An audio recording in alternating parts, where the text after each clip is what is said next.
रूस की तरफ से युद्ध ऐलान के बाद यूक्रेन में लगातार स्थिति बिगड़ती जा रही है, लेकिन अब नेटो की भी भूमिका अहम होने वाली है।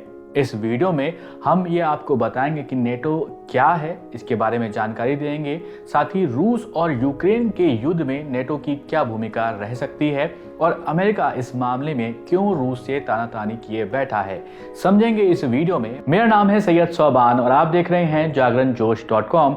चलिए शुरू करते हैं इस वीडियो को।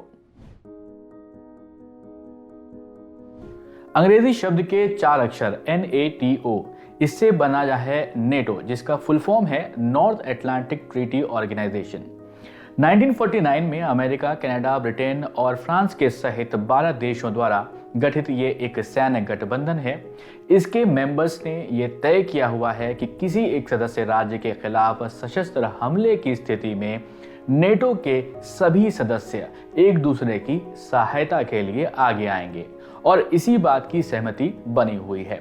इसका उद्देश्य मूल रूप से यूरोप में द्वितीय विश्व युद्ध के बाद के रूसी विस्तार के खतरे को उसका मुकाबला करना था। 1955 में सोवियत रूस ने पूर्वी यूरोपीय साम्यवादी देशों का अपना सैन्य गठबंधन बनाकर नेटो को जवाब दिया था, जिसे वर्सो संधि कहा जाता है। लेकिन 1991 में सोवियत संघ के पतन के बाद कई पूर्वी वर्सो संधि वाले देश वो नेटो के सदस्य बन गए।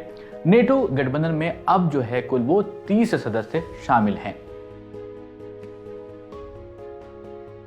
राष्ट्रपति पुतिन का दावा यह है कि पश्चिमी शक्तियां रूस पर अतिक्रमण करने के लिए नेटो का उपयोग कर रही हैं और वो चाहती हैं कि नेटो पूर्वी यूरोप में अपनी सैन्य गतिविधियों को बंद कर दे।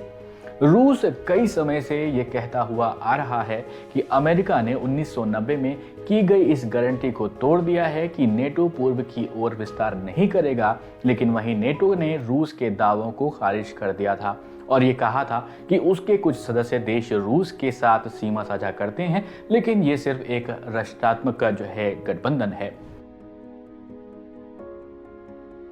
जब 2014 की शुरुआत में यूक्रेन ने अपने रूसी समर्थक राष्ट्रपति को पद से हटा दिया, तब रूस ने यूक्रेन के दक्षिणी क्रीमिया प्रायद्वीप पर कब्जा कर लिया था। ये 2014 की बात थी। इस समय नेटो ने हस्तक्षेप तो नहीं किया, लेकिन उसने पहली बार कई पूर्वी यूरोपीय देशों में सहयोगी सैनिकों को तैनात करके रूस को जवाब जरूर दिया था। नेटो ने एस्टोनिया, लातविया, लिथुआनिया और पोलैंड में 4 multinational battalion size battle group लगाए थे। वहीं पर हम रोमानिया की बात करें तो वहां पर मल्टीनेशनल ब्रिगेड को तैनात किया था।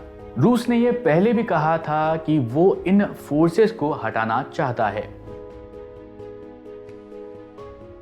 संयुक्त राज्य अमेरिका ने नेटो की पूर्वी सीमाओं को मजबूत करने के लिए पोलैंड और रोमानिया में लगभग 3000 अतिरिक्त सैनिकों को भेजा था और अन्य 8500 युद्ध तैयार सैनिक को अलर्ट पर रखा हुआ था।